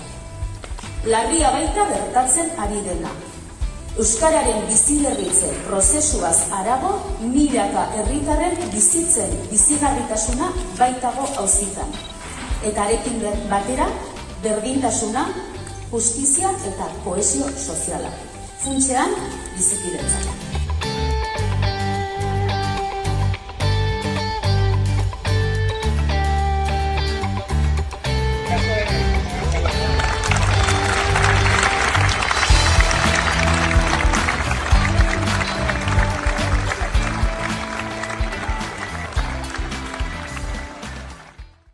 Ez agerraldi jendetsua oso, kasunetan hori ez, administrazioekin lotuta, behar ginen hizkuntza eskubideen bueltan agertu diren azken epaiekin zerari gara pairatzen euskaldunok? Begirani, gai honekin daukat beste gaiarekin neukan sentsazio bera, eta da, obiedadearen sentsazioa, ez? Azken boladan asko dakat. Eta da, berriz ere, ez? Euskara da eskubide linguistiko bat. Eta eskubide linguistiko hori ez dago bermatuta. Beraz, hasierara gatoz, egia da nik irudi horiek ikustean gazi gozotasun sentsazioa daukat, batetik ikusten dudalako, erantzun bat dagoela, eta irudia potentea da, jendetua, eta beraz, Euskararen aldeko mugimendu osasuntzu baten alde gaudela. Daukat sentsazioa, baina liberean ez, badaukat gazi sentsazio hori de, benetan behar dugu borrokatu gaindikan eskubide bat bermatzeko, eta sentsazio horrekin mugitzen naiz, ez? Eta gero, Idurre Eskixabelari entzunda bera esaten zuen, eta nik uste klabe bat eman duela, eta oso ondo jarri duela marko ideologikoa, eta beak esan du, ez? Bizikidetza dago jokoan azken finean, ez? Eta azken egunetan, eta batez ere gaur ikusi dugu, ez, berriz ere bizikidetzaren mamuak ekartzen dituztela beste gai batzuekin gurera, ez? Kanpaina elektoralean, eta ari dira berreskuratzen berriz etaren kontuak, eta memoriaren kontuan, eta benetan uste bizikidetzak jokoan dagoela kontu hauetan. Kontu hauetan, osakidetzan, gizarte zerbitzutan, eta ez iraganeko asmatu edo berriz berreskuratu nahi dituzten mamu horietan. Orduan, eskubide baten urraketaren aurrean gaude batetik, eta bizikidetzaren jokoan bestetik, ez? Zeren beldur dira ez dakite uste duten euskarak gaztelania zapalduko duenik inoiz? Ni egon nintzen agerraldian, eta egia da oso jendetsu izan zala, justo kafeantzoken izan justo euria ari zuelako, baina gero ikusten da, ez? Epaitegin aurrean egindako argazkien jendetsu izan zela, eta solamente jende askoz gehiago zitekeen, kontuan hartuta emondako lehen erreakzio bat bazala, ez? Eta nagusiki baitere orokortzen zan kezka, preokupazioa, haserrea, erantzun beharra, eskubide bate, hain elementala den eskubide baten aurrean horrekiko enegarren artikulatze edo erantzun edo bateratzaren beharran, hor badaude elementu asko seguramente oso sintomatikoa direnak eta irudikatzen dutenak, zurinek apuntatu dituen bat gauza, horren lekuko bihurtzen direnak, eta hor baitere somatzen zan hori, ez. Nik apurtxu bat, aritik tiratuta, badaude, ez dakit, elementu batzuk, eta guztot baitere hemen gaiari buruz hitz egin dugula tarteka, ez? Ze, azkeneko garaietan, ez dut kokatzen denboratan, baina oso denbora gutxian, banakako ebazpen judizial ezberdin batzu jaso ditugulako, ez? Eta horiekiko noeteko erreakzioak, erantzunak edo irakurketak egiten dira, ez? Claro, ja da, pasatu dira hainbat denbora, pasatu dira hainbat ebazpen, eta nolet ere termino globalagoetan baita irakurketa bat egiteko aukera moten digute, zoritzarrez, ez? Ze ez da bakarrik ja azkenekoa erandiokoa, izan zan Hondarribin, izan zan Laudion, izan zan, Irunen, izan direz hainbat gertaera. Eta banamanako horietaz analizatzea eratago, hor ateratzen dira zoritzarreko elementu komun batzuk, ez? Eta zuk plantatzen duzun galdera apurtxuet erantzuten diotenak. Aurreiritziz josiak daudelako, kutsu ideologiko erabatekoak direlako, zapalketa linguistiko baten aurrean edo eskubidurraketa baten aurrean aurkitzen garelako, eta zelan bait, horren atzean geratzen da noeteko ondorio oso larri bat da, epaileek hizkuntza politika egiten dela. Eta horren aurrean, erantzunak nik uste dut, maila ezberdintakoak baita ere garatu beharko liatezkela. Ze administratiboki eta juridikoki erantzun baten beharra, edo gutxi berez hori kuestioan jartzeko beharra uste dut badagoela. Eskubideen terminetan, gehiengo sozial batek bat egin dezakeen hizkuntza eskubideak errespetatuak izan daitezen eta euskara erdigunean jartzaren beharra horretan alderdi politiko eta ezberdinek baitere, hauteskunde kanpainan egonda are gehiago, horrekiko noraiteko preokupazioa eta erantzun baten beharrean aurkitu duten gara, eta zoritzarrez baitere plano sozialean horreri kaleti baitere erantzuteren beharran topatzen gara, eta uste eta azaroaren lauan egindako deialdia horren lekuko dala, aurretik egin direzen erantzun ezberdinak. Alan dabe, niretzako hor badago ez, horrekiko noiteko erantzuna bai, baina sakoneko baitere estrategietaz baitere mintzatu behar gara, ez? Hizkuntz legedi bat dago EAen, orain dela 40 urtekoa, eta ez diona erantzuten gaur eguneko euskarak dituen erronkari, hori eguneratzeren beharra dago, noraiteko marko legal baten logikan dauden eskumenen baitan horri begirako bidea izateko, baina horri baitere badakigu ez dela eseren bermea, eta batez ere oso hankamotz edo kamutsa dela. Baina hori baitere egin beharko litzateke. Hala ere, nik uste hor badaude elementu batzuek euskara dituela gaur egun erronka nabari gisa, eta horri heldu behar diogu herri bezala edo jendarte bezala, ez? Arnazguneen elementua, kale erabileraren elementua, teknologia berrietan euskarak duen prestigio falta, leku falta eta barrak, pantaiak euskaraz enegarren ez baitera ipatu du, hezkuntza legeena zitzein genuen aurrekoan hemen hor dago ere, badaude elementu asko, benetan, justo hori hitzaitari garena, baina lan mundua, eta lan gatazka edo lan eskubideak eta hizkuntza eskubideen noeteko talka bat dikotomia bat bezala plantatzen dituzte zenbait sindikatu baitere. Eta egin dituzte legiteak horren kontura, komisiones eta UGT horren lekuko. Eta idurrek baitere agarraldien aipatu zuen bezala, ez dago dikotomia horik, ez daude talkan dauden bi eskubide, elkar osagarria diren eskubideak. Lan eskubide eta hizkuntza eskubideak berma daitezke eta bermatzen dira herri honetan, edo bermatu ahal izan bermatzeko tresnak ditugu herri honetan. Zergatik plantatzen gara, gatazka bat horretan ez dagoenean gatazkarik, ez? Elementu asko ditugu, ez? Estrategiak sortze aldera. Eta plano ezberdin horiek ikuste dut interbentzio da behar daukate, lehen esan dakoa, ez? Kezka eta preokupazio oso handia dalako eta heldu behar diogun gaia bada. Baiteak aipatuta, baina tira euskarak bere horretan, ez, badirudi norbaitek ez irekitzen duela bide bat, erabilera politikoa egiteko horrekin eta eskubideak azten hasien ez. Bai, eta hori da justuki tristura ematen duena, ez? Gaur hemen oldarri judizialaren inguruan ari gea, eta zu plantatzen zenuen, ez, estrategiaren inguruan hitz egiteko beharrago, zen euskararen politiken inguruan hitz egiteko beharra dago, eta asko ez nigoen dela pare bat urte polemikoa esan zen artikulu bat idatzin eman, eta bertan jartzen nuen, ez? Estrategia, erromantizismo gutxiago behar dugu eta estrategia gehiago, ez? Eta nik uste hemen dagoela benetan egin beharreko eztabaida, ez? Apuntatu izan ditut hemen, planteatzen zenitun elementu batzuk, guztizagoz nagoiekin, ez? Arnazgunen inguruan, hitz egin behar dugu, kalearen erabilaren inguruan, teknologiaren inguruan, bat astu zaizu eta badakit seguru honen gain eztabaidatzeko beharra ikusten duzula eta doakotasuna ikastorako prozesuan, ez? Batzu jaio gea tamalez eta ez dugu izan eskubide hori bermatuta, nik ja, ez dakit ez, 18 urtekin ikasi nuen euskaraz eta beti kontatzen dezen, dutzen zait importantea, 9.000 euro kostatu zitzaidan ikastea euskaraz, eta ikasi nuen eta taberna batean lan egiten nuen eta ora estrak egiten nituen euskara ikasteko, eta erabaki nuen euskara ikastea, eta ez ingelesa, utzten nuelako ez bakarrik antzela nire eskubidea baizik, eta baita ere nire erantzukizun politikoa euskalduna nahizen enean, eta Euskal Herrian bizi nahizen enean, ez? Eta horregatik ez dut estrategia gehiago eta romantizismo. Gutxigo, ni beti esaten nik ez dut maite euskara. Eta aitortu behar dut, ez dut maite. Ez dut maite, ez dalako nire hizkuntza nire etxean, beti esaten etxean andaluzez hitz egiten zen, ezen castellanos bide batez hitz egiten, eta hori da ni maite dudan hizkuntza, baina esken Euskal Herrian bizi naiz, ez dut maite behar.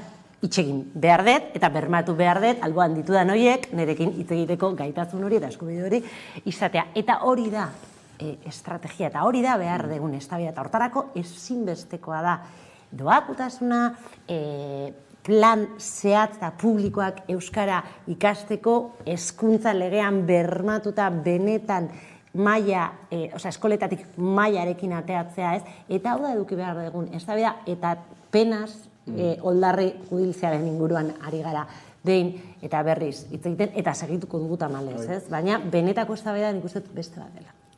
Bai, ez, eta gainera honekin lotuta ere badatorrez, fokoa beste leku baten jarrita, baina tira, ez, euskal filologiarekin ere oinereki den eztabaida, ez, nola unibertsitate ministroak, Madrildik, ez, tira, esan du, estrategia orokor baten baitako erabakia badela, ez, filologien barruen sartu, baina ez, horrek euskarari eragiten dion kaltea aintzat hartu gabe. Bai, eta batez ere, etengabe daukagun egiteko, egoera diglosikoaren beste adibide bat dalako, ez? Eta da, maila bereko eta universala izan daitekeen, ez? Komunikazio behikulu bat dela.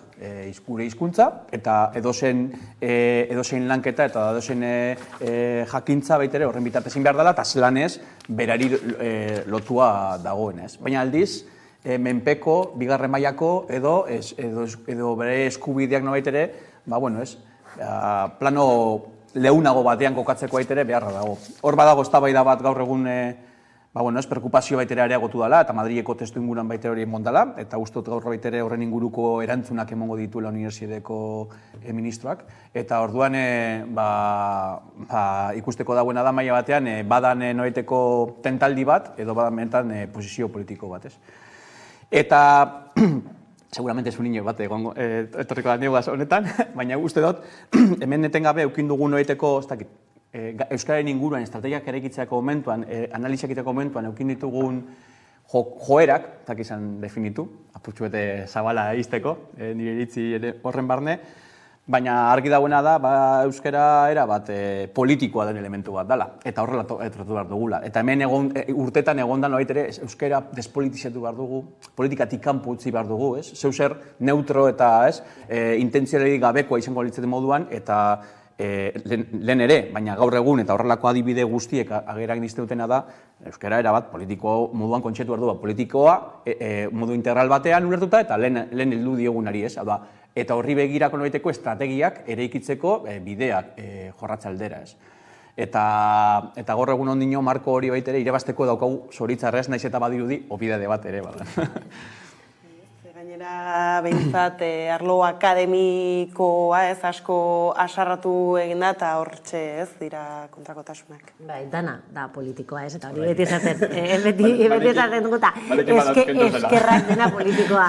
Denik ez gauza bada partidismo dako balio zaigun edo ez. Egia da Subiratek badirudi atxera pauzoa eman nahi duela, eta beak esan du ez, eta mena puntetok dakat ez, zientzia irekiaren logikan sartu dela hori, eta hori konpartimenturik gabeko marko horretan kokatu da. Baina, hemen dago diskriminazio positiboko neurriak. Eta hau, feminismotik oso ondo dakigu, ez? Unibertsaltasun hortara juntezea era, unibertsaltasuna normalean gizuna da, txuria da, espainola da, castellanoa da, beraz, euskarak behar ditu, kasu honetan, unibertsitateko politiketara begira, eta euskara esaten denan, esaten ari naiz katalana, esaten ari naiz galegoa, esaten ari naiz asturianua, esaten ari naiz ditugun lengua minorizatuak, behar dituzte diskriminazio positiboko neurriak, eta askotan, unibertsitatean pasatzen dana da, matrikulazioetara begiratzen dela, ez? Eta, ikasle gutxi ditugu, eta orduan ez da, ez digu rentabilidaderik ematen, eta begiratzera ari garen esaten, ez? Karrera bat, bizik importantea dana gure hizkuntza bermatzeko eta gure hizkuntza edapen horretan lagungarria izan daitekena ez digu rentabilidaderik ematen. Ez beraz, oso importantea da hori, ez? Diskriminazio posibiko neurriak behar dira euskararekin eta bermatu behar da bere presentzia diglosia egoera batean gaudelako, ez? Iboneko oso ondo esan duen bezalaxe. Bai, ez, gainera ikusten gabiltza kanpaina hortarteka aipatzen gabiltzala, ez, justu eskuin muturreko, zein ez eskuin, eta horrela gerturatzen diren alderrek nolako erabilera egiten dabiltzan ere, ez, egunotan ere hori heldu baino lehen, eta kanpainaz sakondu baino lehen, berdintasunari erreparatuko diogu une batez, izan ere ongiz elkarteak jaso du aurten emakunde sarian, Gasteizen hile hasieran izan zen sariketa bera, eta kamararen beste aldean dugu Xabi Odriozola ongiz ezberdin elkarteko kidea, kaixo, ondo etorri gurera. Bai, eskerrik asko zai, bai. Ez, hasteko, ezagutzen ez duenarentzat konta iguzu, Xabi, zer den edo zertan aritzen den ongiz? Bueno, berdintasunerantz egunerokoan urrats praktikoak emateko apustu bat egiten duen elkarte bada. Gizonezkoen aldetik, zein ardura erantzunkizun eta aukerak ditugun gure jokabideak eta pentsaerak eta ekintzak aldatzeko, ahalik eta sexismo gutxieneko edukiak eta zein diren ikertzen eta behatzen eta ikasten aritzeko leku bat da. Eta emakumezkoentzat ere bai, leku bat, espazio bat, beraien alduntzea eta beraien askapena eta beraien praktika feminista, politiko, kulturala, soziala egunerokoan nola finkatu elkarrekin ikasteko eta baloratzeko elkarte bat da. Leku bat, gehien bat jende langile xea, jende arrunta gara eta voluntarioki lan egiten dugunok. Eta zer suposatzen du zuentzat, zer suposatu du halako saria jasotzeak? Bueno, guretzat berrespen garrantzitsu bat da. Emakunde izanik elkarte edo erakunde feminista bat aitorpen politiko eta sozial garrantzitsua da guretzat. Gure bidean baieztapen bat egiten ari garenak zentzua daukala, gizartean isla eduki duela eta emaitza eta bide honean goazela, ulertu dugu honekin, gure bidea emankorra izaten ari dela eta nolabait eragiten ari garela gizartean eta hori zen gure helburua hasieran. Ez gainera ibilbide luzeko elkartea bada horretan, ez, 20 urte behintzat bai. Eta tira, ez, bukatze aldera konta iguzu, zer nola moldatzen zareten, ez, aipatzen dituzuen helburu guzti hauei erantzutera begira, edo zer nolako gauzak egiten dituzue? Bueno, gaur egun 10 bat gizon talde ditugu, 10 bat emakume talde, nesken taldea eta mutikoen taldeak. Hoietanak aurrera ematen nahiko lan ematen du, eta hori dira gure eguneroko erronkak gizarte mailan eskaintzen etengabe jarraitzea tresna praktikoak gure jokabida, gure harremanak, gure pentsaerak, gure burua ulertzeko modua, harremanak eta pertsonak ulertzeko modua izan dadin ahalik eta orekatuena, berdintasun zalea eta justoa, harmonizatua. Eta horri eusteak nahiko lan eskatzen du, horrekin oso pozik gaude, eta helburu horiei heltzea da gure eguneroko erronka. Ondo da, Xabi, informazio honekin, eta tira ez, zorionak, sariaren gatik, eta mila esker, gurekin tarte hau hartze arren urrengora arte. Ez horregatik, ondo izan, agur. Tira ez, berdintasunak zer nolako erronkak dituen gurean eta hortaz ere ez, edo horri heltzeko ere bada orain momentua, ez da bai da 11 dira ez, mai gainean, batez ere ez hauteskundeen bueltan garela, eta tira, badirudi justu berdintasunari kanpainaren bueltan ez ari zaiola ganora zeltzen, edo behintzandik Gipuzkoa aldean bakarrik entzun ditut horren hautsak. Bai, bueno, nik aitortu behar eta esan behar horrelako zariarekin oso kritika naizela, ez? Berdintasunaren alde urteak eta urteak darama mugimendu feministak eta elkarte feministak lan egiten. Eta gizon batzuei sari bat ematea, naiz eta lan hona egin, iruditzen zaite patriarkatuaren beste puntu bat, ez? Oso ondo, eskerrik asko, lan hona egiten duzuen, egin beharrekoa, baina sariak guretzako, zen gugea batez ere patriarkatua jasaten degunak, eta hortzak daramagunak, eta markadak eta daramagunak lan egiten. Hau esan da, esan beharrekoa nuela. Egia da, berdintasuna ez deula mai gaineran ikusten. Ari naiz eta esaten ari diguten behin baino gehiagotan, kanpaina feminizatuenean gaudenan, honekin pizkat ja astoratuta nago, bai eskerrik asko, badakigu, emakume asko daudela hautagai modun, baina gero Andueza, Ortuzar eta Otegi dira normalean marko komunikatibo ideologikoak planteatzen dituztenak, beraz, bai, emakumeak ditugu, asko eta oso onak gainera esan beharra dago, baina gero beti ere gizonak lidergoa mantentzen dute, eta hitz egiten ari gara estetikaz, baina ez edukiaz, alegia zeintzuk dira berdintasun politikak, programan agertuko dira, ia da programa bain dela gutxi publikatu dela, baina neri honen inguruan hitz egitea gustatuko litzaidak, ez? Ze egingo dute udalak eta ze egingo dute diputazioak, eta gogora ezagun diputazioak akogidaren kompetentzia dakatela adibidez indarkeria matxistan, pisu gehiago egingo dituzte, ez dituzte egingo, diru laguntzak egongo dira indarkeria matxista pairatzen duten emakumeentzat, emakumeen etxeak egongo dira municipiotan, ez ari nahi espentzatzen Euskal Herriandaren municipio askok Bilbo kasu, hiriburua dana, kasa askotako ez dauka emakumeen etxeak. Horren inguruan nahi dut nik hitz egin kanpaina. Eta tamalez uste dut itxengo dugula asko segurtasunaren inguruan, itxengo dugula asko paktuen inguruan, baina gutxi itxengo dugula tamalez feminismoaren inguruan estetikatik agaratago, Justo gainera Bilboen azkeneko urtea iluzea, darbatzaz, aldarrikapen hori egiten, IPS elkarteko kidenaz, eta IPS elkarte baitere horren parte da, horregatik baitere badakit, eta egia da, nahiko esan guratxua dela, horrelako hiri batean konpresotasun ugarirekin, eta horretako referentzia tresna batez izateak ekartzen da, eta beste hainbat udaletan, baina, egia da, justo epatu duzuna, eta Bilboko horrelekuko dela. Da, eta gora dezagunek, bide batez, eta nik hau gogoratzen dut egunero, Urkulluk emakunde lehendakaritzatik kendu zuela, eta hau, markatzen du zenolako hildo estrategikoa eta zenolako irakurketa egiten da berdintasun politikatik. Nik beti esaten dut, ez dugu behar berdintasun politika, behar duguna da politika feministak. Eta hau da, netzako ideologikoki klabea dana. Bai, ez, justu kanpainan gehiago, ez, sartze aldera gaur gauerdian, ez, hasiko da ofizialki, edo behintzat botoa eskatzeko, tarte hori, ez, hala ere orain artean eta gaur egun ikusi dugu, ez, kanpaina hasten dela, bakoitzak nahi edo ahal duenean, daukagu bideotxo bat, ez, horri sarrera egiteko.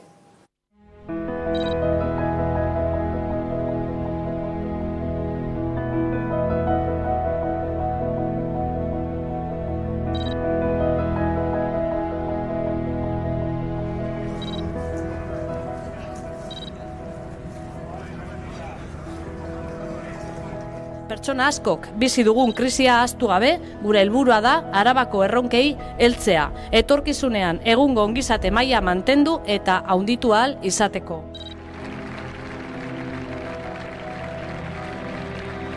Autogobernua eta ongizatea banatu ezin den binomioaren parte direlako.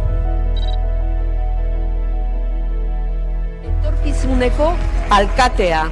Lehenengo emakume alkatea. Horixe behar du Donostiak. Exigir a las instituciones apoyo económico para garantizar escuelas infantiles suficientes y gratuitas. No se ha hecho nada esta legislatura, no se ha hecho nada en la legislatura anterior y no se va a hacer en la siguiente si no cambia el gobierno. Argi eta garbi momentu honetan, Nafarroan gobernu progresistak eratzeko gobernu anitzak eratu beharko ditugu. Tira, ez kanpaina edo hori botoa eskatzeko unea lasterritziko dela, ez aurreko aldi honi, ez nola bizizan duzue aurreko aldia? Bueno, oso frikia naiz eta aitortu behar dut ez naizela muestra representatiba, nik asko gozatu dut, baina bai egia da normalean aurrekanpaina erabiltzen da batetik, hautagaiak ezagurazteko, eta asko atera dira Ortuzar, Anduezar eta Otegi oso astun nahi zonekin, baina, klaro, ez dute erabili aurrekanpaina justuki besterako, eta ere lehenengo marko edo mezu ideologiko komunikatibo horiek esarteko. Eta ni badaukat sentsazioa tonoa igo dela pitxin bat, eta kanpaina oso gogor baten aurrean gaudela. Eta daukat sentsazioa, kanpaina hori bi protagonistak eklisatuko dutela, eta hori da, EAJ alde batetik, eta logikoa denean, gobernabilidadearen aukera dakaten bakarrak dira, baina badaukat sentsazio hori naiz eta badaukat aldi berean sentsazioa Madrileko eztabaidetatik blaituta egongo dela euskal kanpaina, eta gero esate aldera hortze puntu klabe batzuk ditugu, udaletara begira Gasteiz eta Iruña diran ustez klabeak, eta nik Gasteizkoa izan da asko ilusioan egiten dit hau.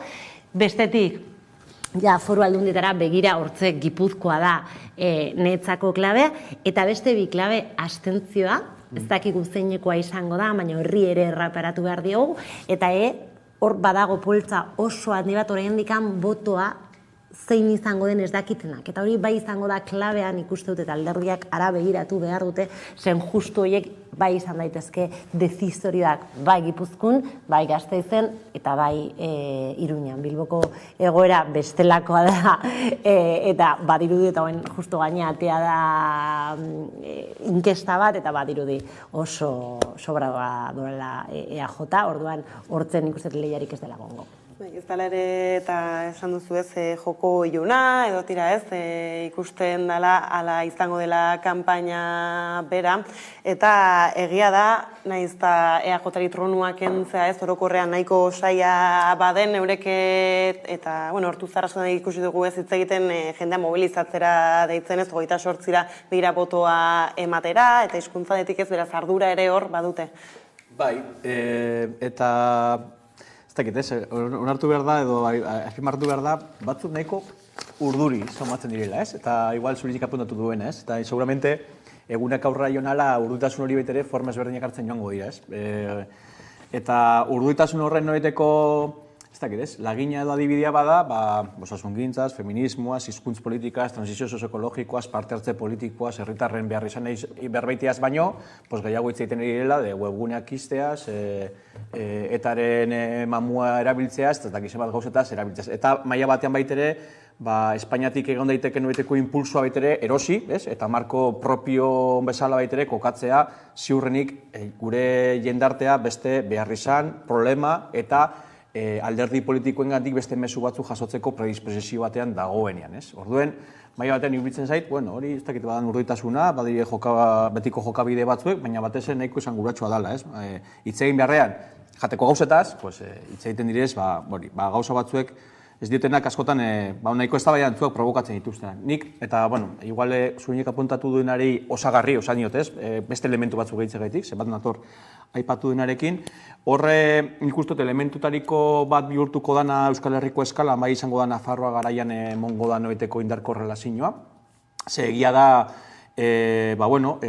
Espainiar edo, esan da, eskumaren noeteko behin arteko banaketa eta reordenatzea ikusteko dau, ez? UPN, PP, Voxen noeteko ez, reordenatzea hori baita ikusteko dau, nahiz eta badirudien UPNek mantentzen duela edo aguantatzen badakila, eta batez ere hor badagoelako baitere, esker klabetan edo klabera aldatzailetan, goranzko joera bat, ez? Eta horri bai batean baitere ikusteko dauena da, gero gobernu baten osaketari begira, indarko relazioak nola geratzen diren. Ze progresista hauak izan daitezken politika batzuen akordioko daitezken, baina gian gaur egun daudenak, baino eztabaida eta negoziazio sakonagoen beharra egongo da, indarko relazioak adibidez aldekoago egon daitezkelako. Eta nik uste dut hori nahiko interesgarriagoa da, ze, karo, bestela, badibi Nafarroa garaiko eztabaida, bakarrik bihurtzen da Nafarroa garaikoa eta Euskal Herria osoan eragin zuzen bat daukalako, eta baitere efekto kontagio batzuk beste etorkizuneri begira.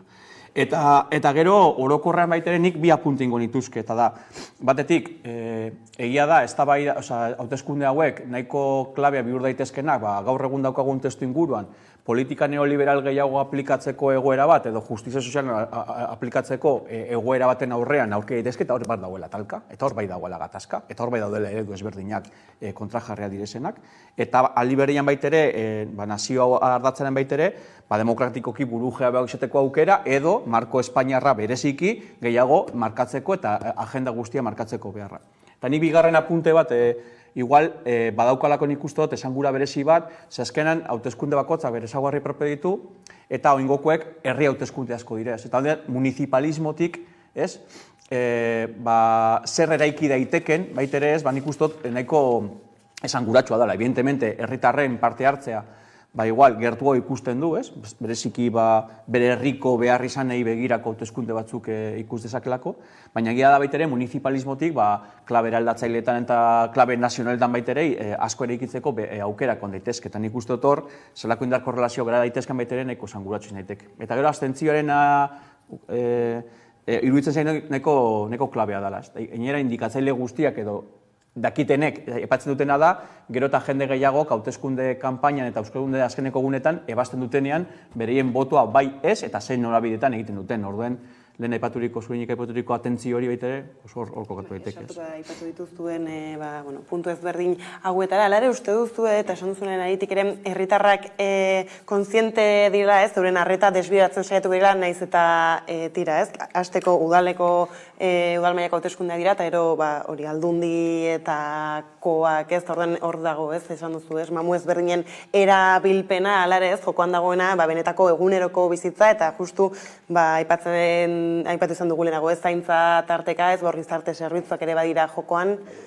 Bai, eta kontuan izan behar dugu, eta importantia da ere, gaudela, gaurrazten dela, kanpaina hauteskunde municipaletan folaretako, baina simbolikoki ere Espainiako aurre kanpainan sartuta gaude, beraz bi kanpaina aldi berean ditugu eta hori nire ustez ezinbestekoa da justuki ulertzeko zer gertatuko da Euskal Herriak eta zentzu diran hemen egongo diren eztabaida markoak seguramente ikusiko dugu Santzet hemen etorriko dela, Yolanda jadanik esan dut etorriko edala, beraz esango nuke ez, Espainiako alderria, batez ere PSOE eta Elkarrekin Podemos, nahiko ahul ikusten ditudanak, Espainiako liderrak erabiliko dituztela abstentzio hori edo boto emaile hori aurre egiteko, eta gero, hortze dago hori da, EAJ eta EH Bilduaren arteko lehia. Kontuz ere Alderdi Popularrarekin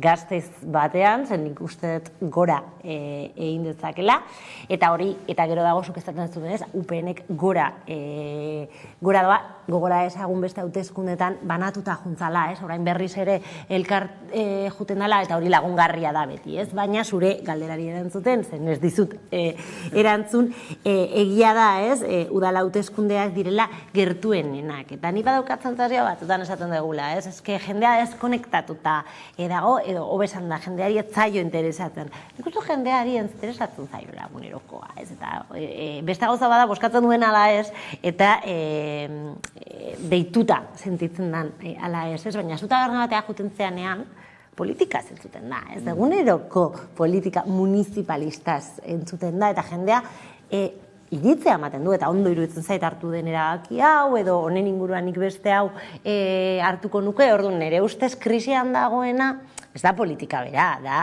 dakagun eredu representatibo, kaduko eta senyoroa esango nuke ez, eta hori ere alderriak badaukate erronka kanpainan, seguramente ikusiko ditugu, eta ni oso klasika naiz, aitortu da, gai bakarrean naizenean klasika era, ez behar dizuet, ez? Niri gustatzen zaizkit asko mitinak eta oso propaganderoa naiz, baina egia da, ja, mitinak eta enkarteladak eta, bale, frikiak garenak eta honen inguruan asko gustatzen daiguna, bai, baina TikToka erabili behar da, ez? Orduan, bilatu behar dira beste formulak, porque jokoan dagoena zu da. Bai ez, agian kanpaina hau izango da gauza berriak ikusteko aukera emango digunak, hala ere egia da ez, benetako aldaketa bat gertatu daitekenean agian animatzen dela jendea gehiago bozkatzera ez, pentsatuko badugu ez dakit hori Bilbon ez, aipatu dela tartean burtok jarraituko duela batira ez, uzten dugu takitxo.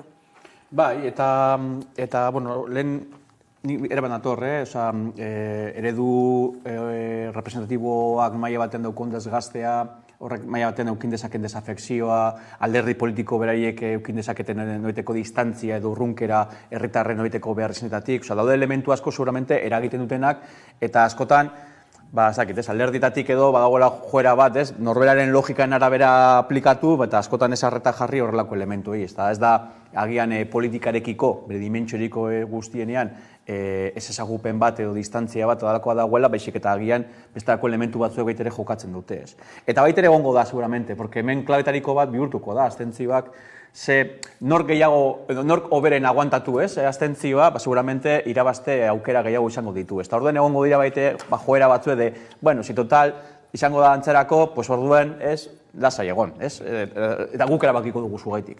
Hemen dagoena da, nork erabakiko duen zugaitik, eta hor baitere, batez ere belaunaldi berriagoentzat, eta horrela baitere, nik uste dut badagoela, egongo direla mezuak, nik behintzat mezu horgi bada, ez utzi inori zugaitik erabakitzea. Eta hortik aurrera erabakizu zeu, libreki, eta ondo, baina erabaki, eta iruditzen zait, trasladatu dut, en plan, tabernan egon momentik moduan, baina ezke hori baitere oso pilpilean dagoelako, eta askotan baitere bereko dalako, tranquila, gu ja badakigula zer egin behar dan, eta askotan baitere, demostratzen digute baitere ez, eta benetazko gaietara jokontzen dugunean, haitu osasun gintza zelan dagoen. Bigarren preokupazioa da Euskal Herrian. Zergaitik orduan ondo egiten badakizun, zergaitik orduan enbesteko preokupazioa dagoen datren artean. Ez utzi erabakitzen. Niretzako klare.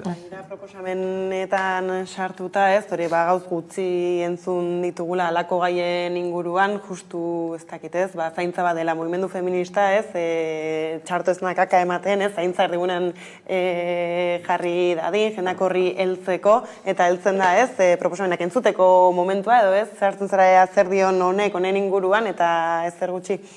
Bai, eta tamalez, kanpaina dauka show puntu bat, eta orduan alderdietako komunikazio arduradunak show horretan sartu behar dira, eta marko komunikatibo horretan sartu behar dira, gaur adibidez ikusi dugu, nola Urkullu katea dan ja markatzen marko komunikatibo hori, batzo ABC errepikatzen dut, ez da edozein egunkaria publikatu zune informazio baten arira, ABC esaten zuen, ez dakit oain zifra, baina ez dakit zenbat EH Bilduko hautagaiak eta kideoiak zirela, orduan, hau gainean ipintzen du ultrafascista den egunkari bat, eta Urkulluk honi heltzen dio, eta airea ematen dio. Eta honek egiten du, kanpainaren erdigunean jartzea gai hau, eta nik uste dut zentzu honetan zoru etiko, eta asko esaten da hitza zoru etikoa, baina ni ona ekarri nahet zoru etiko eta minimo batzuk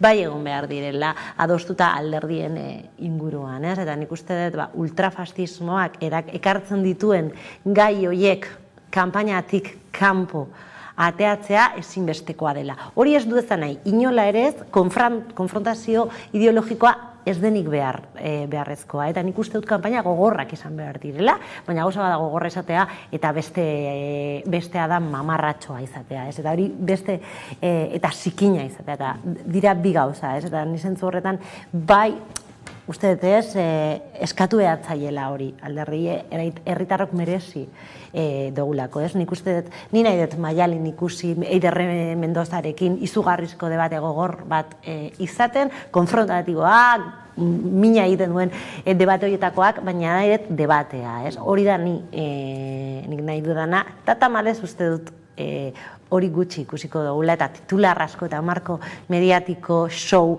horren islada ere edukiko dugula, tamalez. Eta hori, ne ustez ez dio bat ere ondo egiten abstentzioari.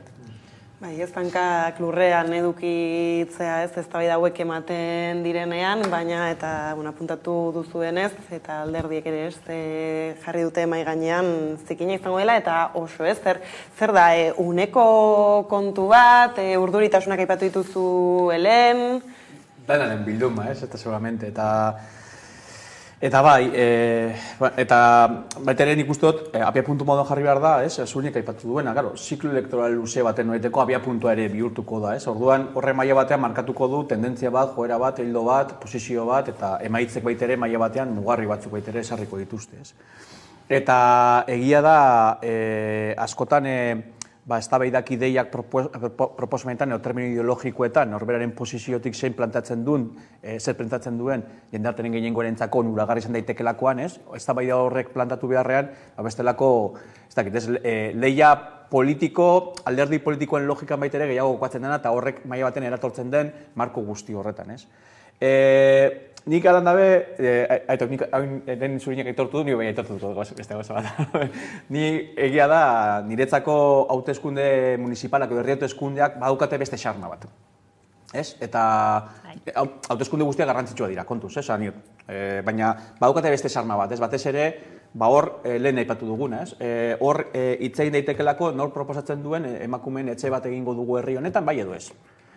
Nor proposatzen duen euskera eta gaztelera ofiziala dira eta ezagutu behar dira, baina ni ingelesaren alde nago. Eta hori adibidez, Gasteizko hiriburuan hautagai baden batek esan du. Pesekoa zer. Goazen ezatera. Bai, pesekoa, esan dut, ez? Eztabaida horiek mahai gainean daude, nork bultzatuko duen parte hartze herritar bat erabaki garrantzitsuak ez bakarrik simbolikoak hartzerako momentuan, eta nork ez. Horrelako eztabaidan ikuste dut, askoz ere, eta gero badaude bestelako elementu batzuk, jende asko gongo da oso interesatua, ber nork egingo duen kiroldegian diago bat, nork ez, ez diote kendu nahi garrantzi, baina esan nahi duena da horrekin, irutzen zait horrek politikaren dimentsio, ez dakit, ez bereziago bat sortzen duela, ez? Edo, igual hor ni bainaz romantiko, ez dakit, ez? Baina nahi bizi dut horrela, ez? Eta uste dut horrek maila batean ekartzen du, benetan, gaur egun dauden noiteko tendentzia edo joera batzuekiko nahitere apurtzuek kontrarrestatzeko bide bat, ez? Egia da, ni be preokupazio puntortatik abiatzen azelako, Ni eztabaidak non nahi eta behar denerekin, baina inork ez dezala, ez? Ni gaitik erabaki. Eta hori uste dut municipalismoan baitere askoz ere biziago zabalagoa dala, eta iruditzen zait hor badago zer landu. Bai, ez da justu PSE eta Euskara aipatu duzula, ez justu gaizte izen, eta Araban ez, badirudi horren erabilera oso handia egiten ari dela, ez?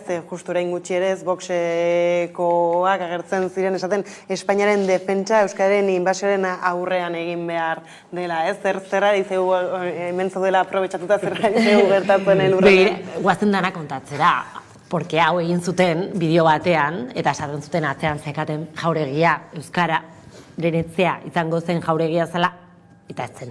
Bide batez, jakiteko zenolako mai diskurtziboa dakaten. Baina hori justuki erakusten diguna da, dana neurtuta dagoela. Ez, eta askotan esaten digute, eske gai batzuk emergetzen dira horrela, eta barkezu. Baina, kanpaina elektoral batean dana dago nehartuta. Alegia, gaiak ez dira agertzen. Gaiak ateratzen dira, ez? Eta hemen ikusten duguna da, Voxek argi eta garbi nahi duela Euskararen gaia atera, eta EAJak nahi duela biktimen etaren inguruko gaia atera, ez?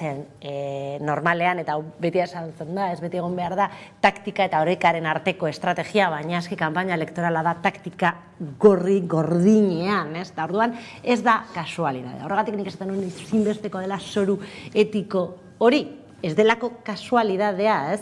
Baina egia da, Araban, Euskararen kontua atea dala, eta oso zaila da horri heltzea, zenbatetik dakagu. Oso diskurtso euskarofoboak, ez? Batetez ere, Voxek ekarrita, Alderdi Popularra ekarrita, eta azken boladan ere PSek sartuta, bestetik dakagu soziolinguistako inkestak ematen digun datuak, eta da, Gasteiz Euskara gehien igo duen herria dela, eta gero daukagu errealitate bat, eta ditugula 5 hautagai, eta ez da bat ere, daka kapazidadea 100% Euskaran beren jardueran egiteko. Seguramente, Hamaika Telebistan eztabaida bat egiten bada, eztabaida elektoral bat egiten bada, Gasteiztik etorriko dira bigarren ezpatak, ez dira etorriko lehenengo ezpatak. Berri hona daukagu, danak emakumeak dira, baina berri txar bat daukagu, ez dira euskaldunak, edo saiatzen ari dira oso ondo saiatzen ere sentitzen dut hautagai batzea, jakin behar dezu, eta hori da dakagun errealidadea Gasteizen tamalez. Esaten diate laizterre bukatu behar dugula, beraz sakonduko dugu honetan berriz ere ziur, mi esker biei gurekin gaur izatearren, eta jarraian eguneko albistekin bueltatuko gara. Kaixo, gu Amuma taldea gara, eta gutaz gehiago jakin nahi baduzue, Maldan Bera bideoklipa entzungai eta ikusgai izango duzue Bizi Musika programan. animatu ikustera.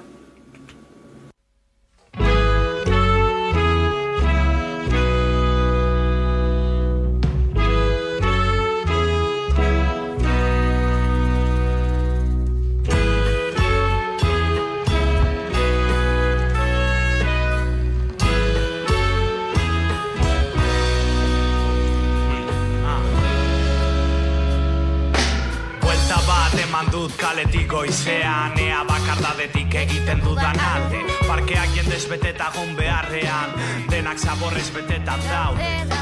Gauden zibilizazio ontan, tantaka turismoaren txaku eskaparate. Ta bertakoak engantzau salbitxo dekoltan, buru altzagabe porno pararte. Denbora ez da gelditzen erlojuaren tik-tak, soinuak egunero entzuten jendearen pausu errepikakor. Ezberdintasunean sistema gaitu berdintzen, kale bazterretik nabil jendeari begira, begiak ari dira pantalla